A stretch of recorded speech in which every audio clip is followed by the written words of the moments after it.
Guys, we've been troubleshooting some technical difficulties, so thank you everybody for your patience. 5:36. Usually this would incur a Tacoma Stars fine. We've got assistant coach Evan McNeley on the phone. We've got MASL goalkeeper of the year Chris Toth on the phone, and somewhere in the background there's a hooded man with a big beard that you can barely tell who he is. But it's if he pops his head in. That gentleman right there is Alessandro Canale in the background. So we've got an all-star cast and crew here with us today. Thanks for coming on, guys. Yeah, absolutely. Thanks for having us. Yeah. So you guys are back in Washington. Talk us through the first 8 days of being back. Well, the first couple of days were fantastic. Training's been great. We're out here in Washington. Washington has been great. The training facility has been fantastic that these guys are putting in all the work in. The Tacoma Soccer Center. I thought you were going to say it was great as well, and we were going to have it all being great. Oh, it's definitely great. But yeah, it's been good, man. The vibe has been fantastic. I've really appreciated how hard everybody's been working, and in the right way. The vibe with the team is fantastic. I got no complaints. We're moving forward on last season. We're building on last season, which, if you think about last season, at the end of the season, winning 10 great games in a row or more, and just the way that we ended last season, considering the last game of the season itself down in Mexico, but we're building in the right way, and it's been fantastic so far. Chris. Holy smokes, Evan. I mean, he set the bar. What am I to say? No, it's been great, Indoors kind of back, and looking forward to it. Preseason's always kind of the hardest part, at least, for me, I think, just because you haven't played, and if you have played, it probably hasn't been indoor, and so it's just kind of getting back into the fold of things and understanding, little things of the game, especially for goalkeeping, just all the little things I got to go back over. But no, it's fun to be back. The vibe here is great. Like Evan said, everything's been really good. Everybody's been working really hard. It's been raining up here quite a bit, but today was a nice day. So yeah, no complaints. Yeah, I mean, it's a rare day in Washington in November that we can go out and do hill sprints and not get rained on. So that was interesting. For those of you that don't know, we went today. We've been working with our friends over at Rainier Athletic Club. Kevin and Lacey have been putting us through our paces twice a week now. And this morning they put us through a nice little workout with a finisher with some burpees and hill sprints. So that was our finisher today. And the guys really put in a lot of work. There may have been a race today, but I won't say who was involved in the race, and I won't say who won. But I will say that nobody on the call, started to run up the hill and may have lost their footing and may have had to roll and do a restart. So there was a lot of fun today, and I would feel fairly okay saying hamstrings are probably pretty tight today across the board for everybody. Yeah. No doubt. Nikki, it kind of reminds me of when we were in Milwaukee the year when we were doing next level, and we kind of had that standard of, this is how we work, and health wise, training wise, we're doing a lot of similar things that kind of gives you a really kind of tickled vibe on the whole team. It's like everybody's busting it right now, and everybody's doing it for each other. It's really good. It's competitive.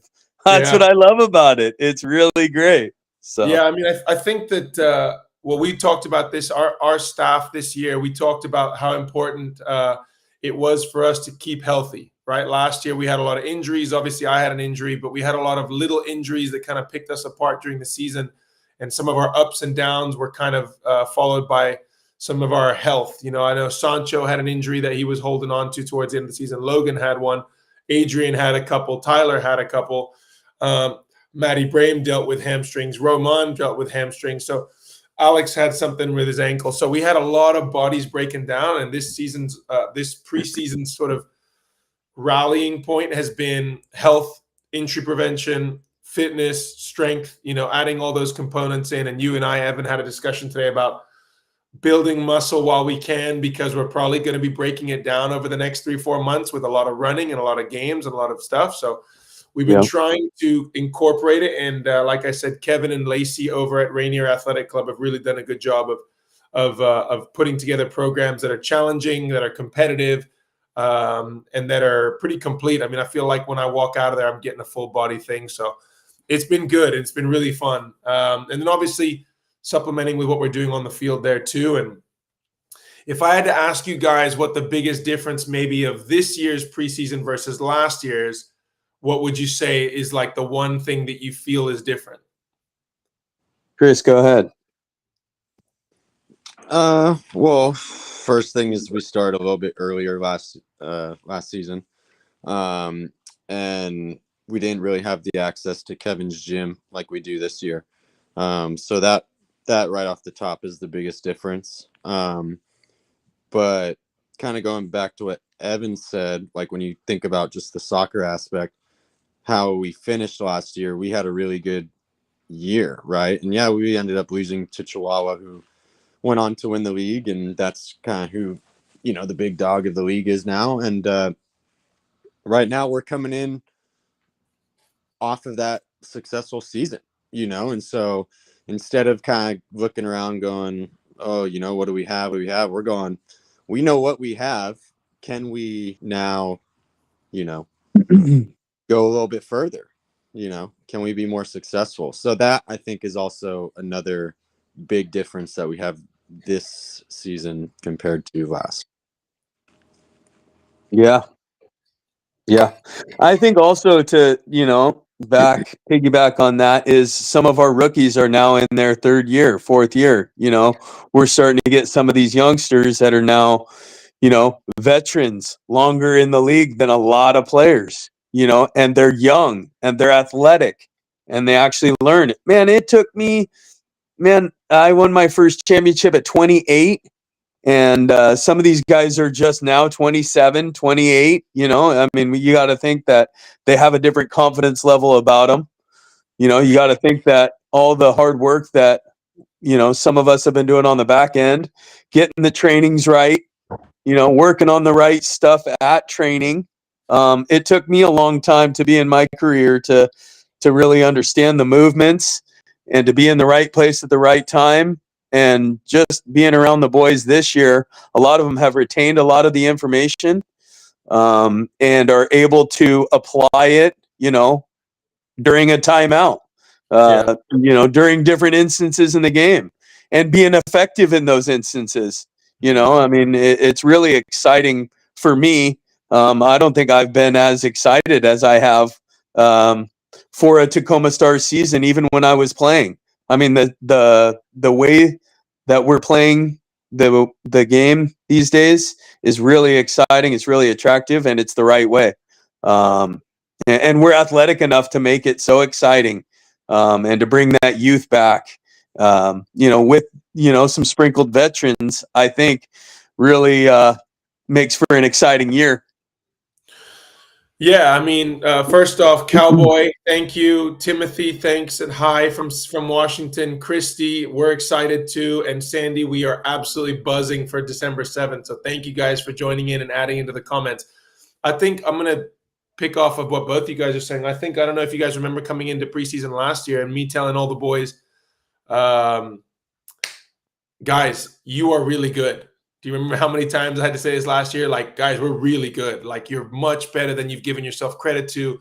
That there's a growth here that nobody has seen yet. And I think this year, what I've seen in the first sort of 10 days of preseason, 8 days, is I think we're past the hiccup of we didn't think we were very good, and now we know that we're a good team.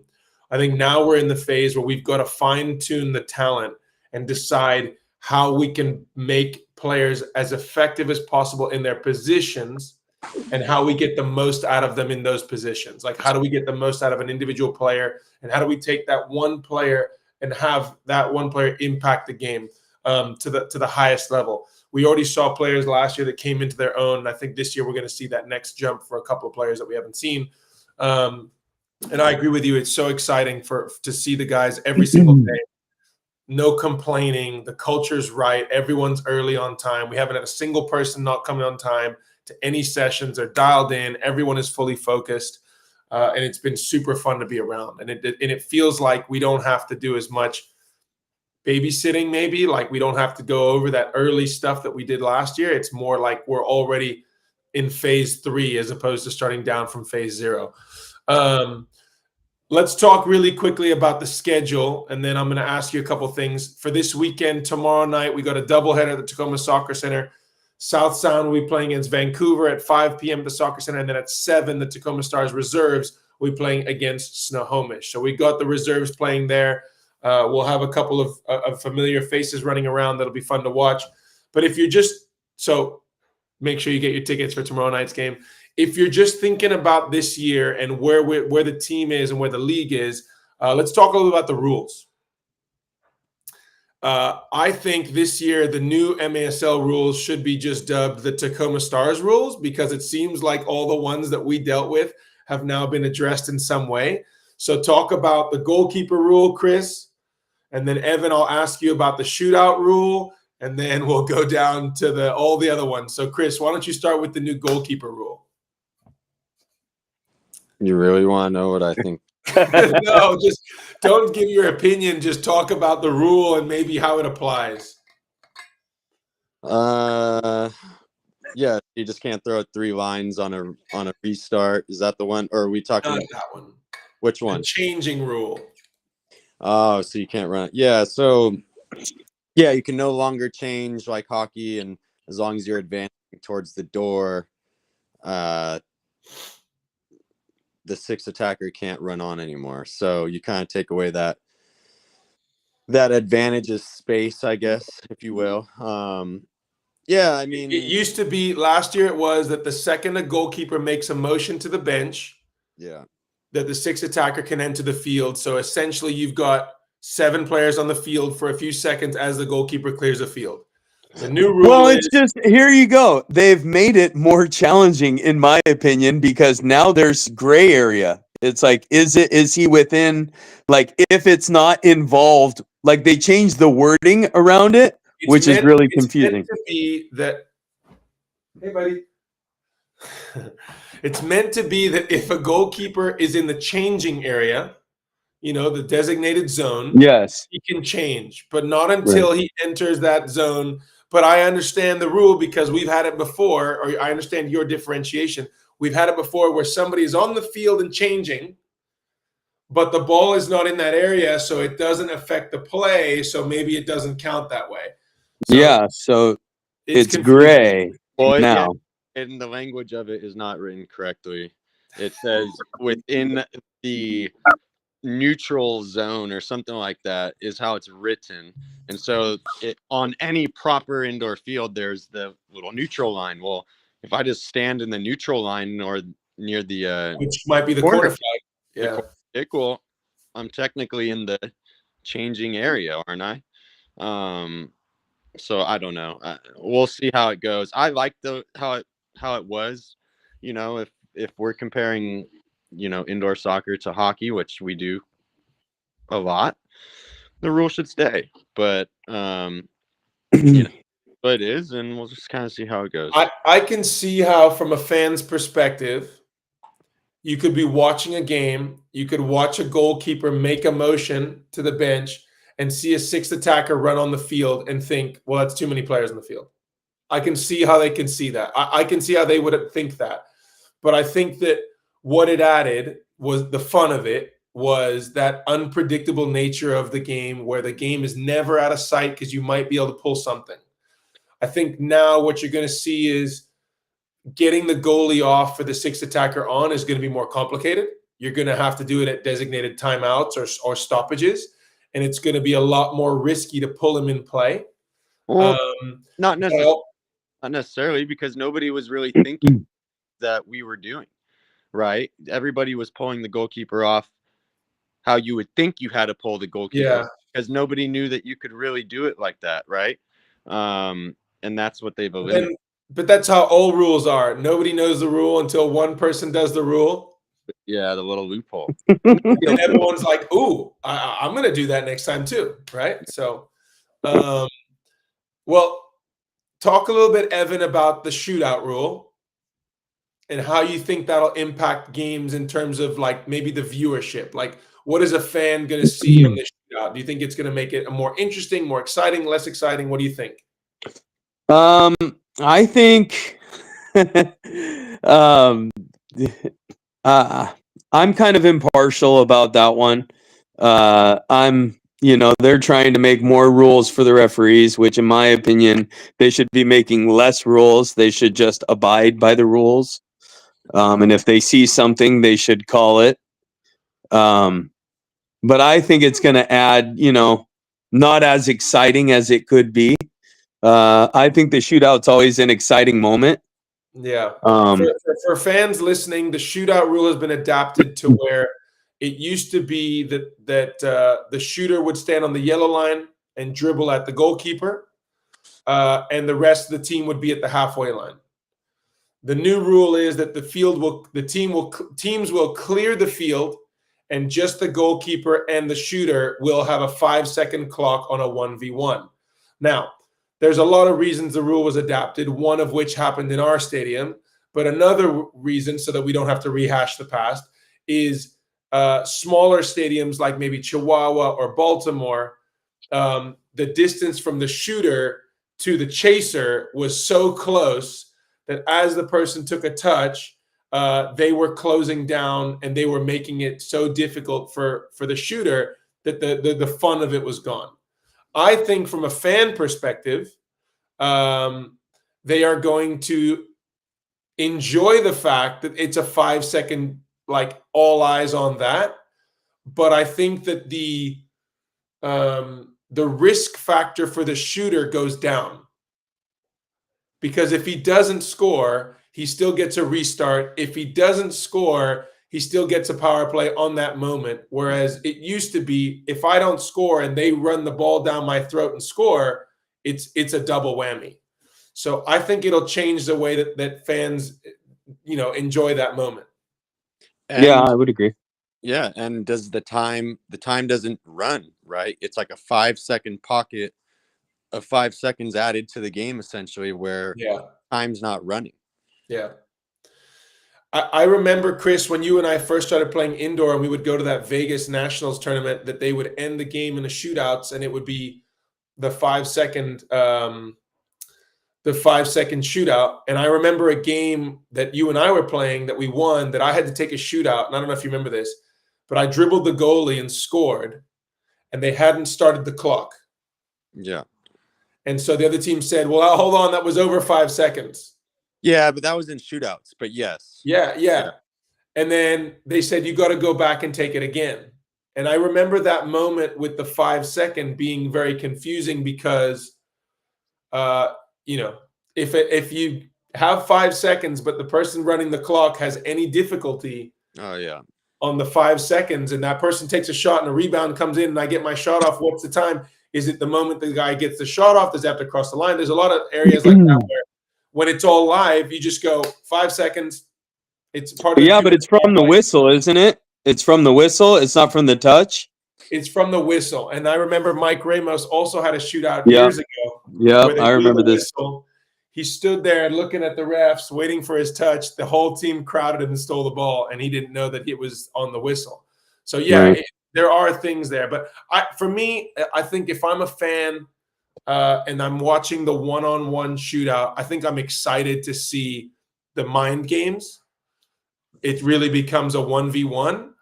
But I think for indoor soccer lovers, they will want the team that's defending the shootout to have a little bit more,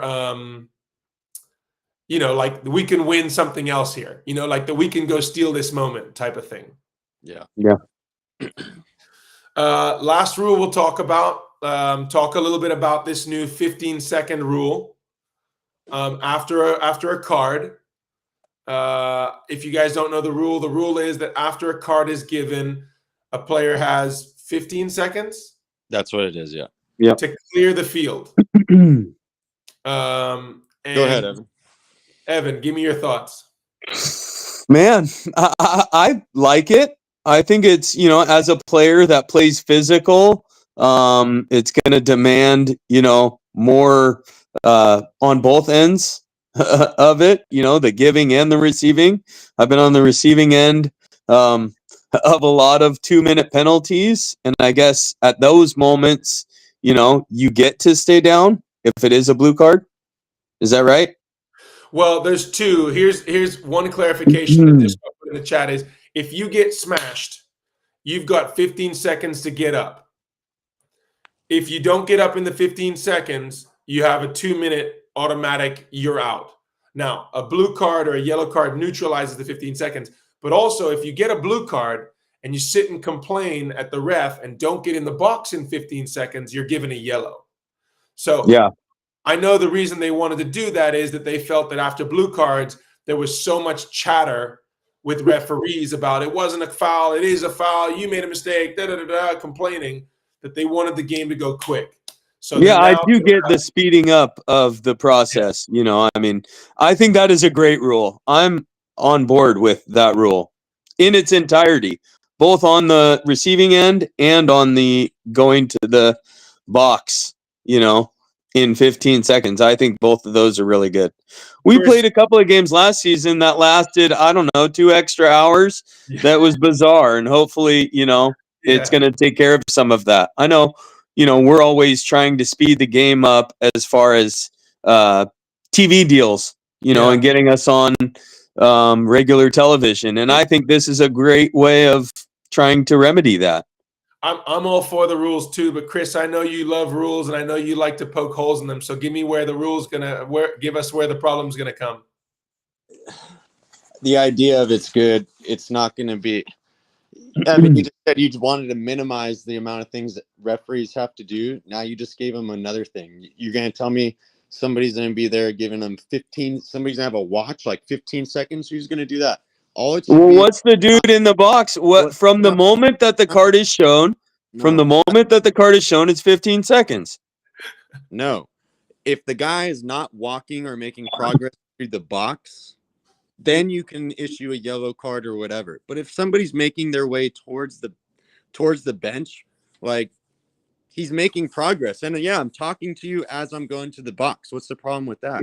But if you're going the other way or you're stopping, or I understand we want the game to move along, but if it takes me 16 seconds and I'm walking to the box and I get a yellow card because it took me 16 seconds, like what are we talking about here? Like as long as the box. I'm with Chris. I love the rule. I think it'll only take one guy to do it wrong and it'll never happen again because everybody will go, okay.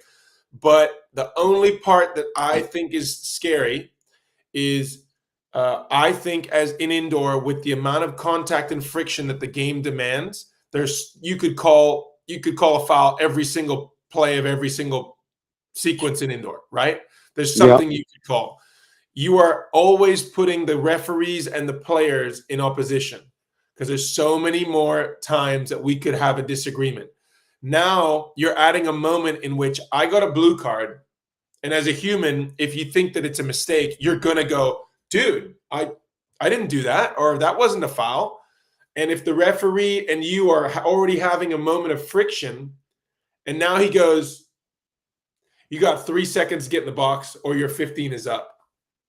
It's just like one more time that you and the referee are going to have an interaction and friction. I think it's a good rule. I think it'll take one person to do it wrong to have everybody be like, oh, okay, maybe we just don't talk to the refs. But I think it's just one more moment for the referees and the players to go at it. And it's just going to add more tension, more friction, more drama. And the other part is, I think unless it's a blue card, you can stay on the ground for however long you want, right? But let's just say a ref makes a mistake and doesn't give a blue card for something that should have been a blue card, and you are actually injured pretty severely or whatever. You need a moment, and you are a guy, like, I don't know, whatever. But if you are actually hurt, Yeah. like you don't get up in 15 seconds, like what is it? This isn't boxing. Yeah, that was my concern. I said my original, when I read the rule, the original way I read it was, or the original fear I had was, well, I'm just going to, in the fourth quarter, teams are just going to target the best player on the other team and smash them enough times that they're not going to get a blue, but you got smashed 6 times. And on the 6th time, if you don't get up in 15 seconds, that is a poor, right? Who's their most influential player in the fourth quarter? That dude? Yeah. Let's go smack him 6 times. There's your loophole right there. Well, I mean, the second I read it, that was the first thing I thought was like, okay, someone's going to say, okay, who do we not want to play in the fourth quarter? That dude? Okay, well, now, I agree. There are players in our league and in every league in soccer, in every sport, that embellish the moment, that lay down every single time, that have the big ow moments, that grab their face and it's really their leg and grab the wrong leg. And those guys should be punished. You roll around, you should absolutely yeah, Sandy, it'll stop a lot of flopping. We all know what team we're talking about. So it should stop the flopping. It should, because a player should get one. And Carl says, if you're hurt, 2 minutes off the field will help you feel better.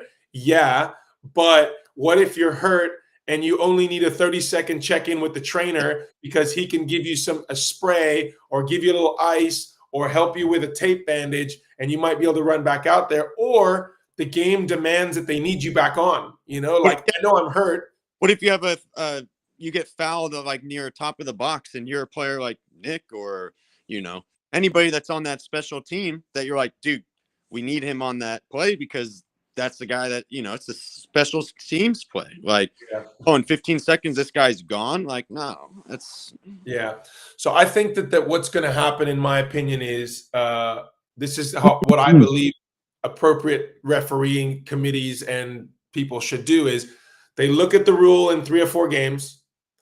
They have a feedback process with the players and the coaches of like, hey, and they start to go, we're going to have discussions with you about these, and we're going to adapt these based on who we know you are and how we know you play the game. In my opinion, the job of a referee, the one area of the referees that I always get frustrated with is not misunderstanding of the rule, it's always how the rule applies team by team. You have to know who you're reffing. You have to know what their tendencies are. Or player by player. You have to know who they are, how they behave. You have to know how the coaching staff behaves. You have to know how the players behave. In an outdoor game, it might be a bit different because there's not as much subbing, there's not as much this. But in an indoor game, you have to know the tendencies of that player. And if you don't, it's almost impossible to get it right. Yeah, it's tough. Anyway, you guys raised some really good points. I mean, I can't disagree with any of that. I mean, I'm anxious to find out how they're going to adapt on it too. I'm anxious. Do we have some new referees this year? I think I've been seeing a couple of new referees, maybe one or two FIFA referees. At the Combine, I will say we saw a lot of new refs. We saw a lot of people that were doing, because at the MASL Combine, they also did a refereeing clinic, or they had a refereeing sort of symposium that they did at the same time. And so the referees were rotating through the games. There was a lot of new refs. I will say that I think that indoor soccer with referees is like indoor soccer with players. And you just said it took you 4 or 5 years, right? Yeah. And I think a referee probably takes at least that, if not more, to understand the flows of the game. And even even an experienced referee can make mistakes that impact the game. And as we all know, in small-sided soccer, one decision can completely change the course of the game. Yeah. So, we will always have areas of improvement for referees in this league, and we will always go back at them, and they will always come back at us as what they need to do in the back end. Yeah, great reminder. Single game tickets are on sale. Our home opener on December 7th is going to be an absolutely amazing event. We've already pretty much We've already had so much interest in the suites and in our tickets, and groups. The sales have been through the roof. So we're really excited about this one. As we come up, we'll have some people from Valor who are going to talk about Valor Night, because we're going to have a specialty kit. So our home opener will be a teddy bear toss night. It'll be Valor Night. There'll be a specialty kit. We've got so many cool things that we're rolling out, and then we'll have a lot more every game. We're going to have things rolled out every game. December 15th will also be very, very cool. We haven't officially announced it yet, Chris, so I'm going to keep it quiet, and we will announce it as it goes. But we've got a specialty event happening on December 15th for our home opener against our second match against Chihuahua, with a special guest in attendance. So there's a lot of really cool stuff coming up for the Stars, and we have a couple signings. One which is pending, which is not quite finalized yet, but one signing which we are hoping to announce this week, who has been training with us. Very impressive player, and somebody we have had to play against a few times, but we're looking forward to seeing what he does in Stars colors. And obviously the Galaxy. Yes, thank you, Lane. December 7th, the Tacoma Stars, the Tacoma Galaxy will also be opening at 3 p.m. on the home opener. They will be playing prior to our match, so they will go 3 to 5. We'll go 7 to 9, and our first home opener at ShoWare is going to be a huge event. 2 games, 1 day, and it's going to be amazing.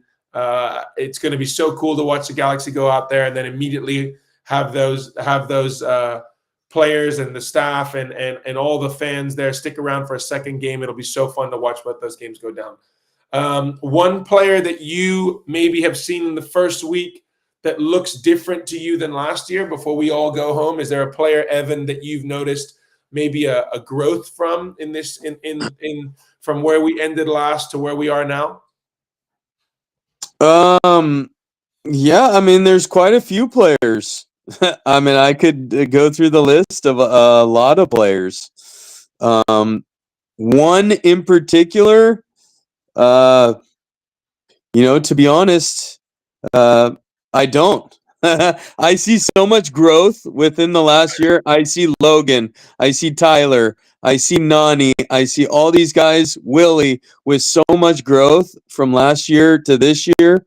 I'm excited. We have a good roster, and even the players we acquired, like Matt, I'm really excited to see how they've adapted to the Washington lifestyle and how they've adapted to the Tacoma Stars lifestyle, and they're really taking it, head on and doing really well with it. So I'm really excited. I don't have one player that really sticks out, which is a fantastic thing for us, in my opinion, because it just goes to show how deep we have the potential to be.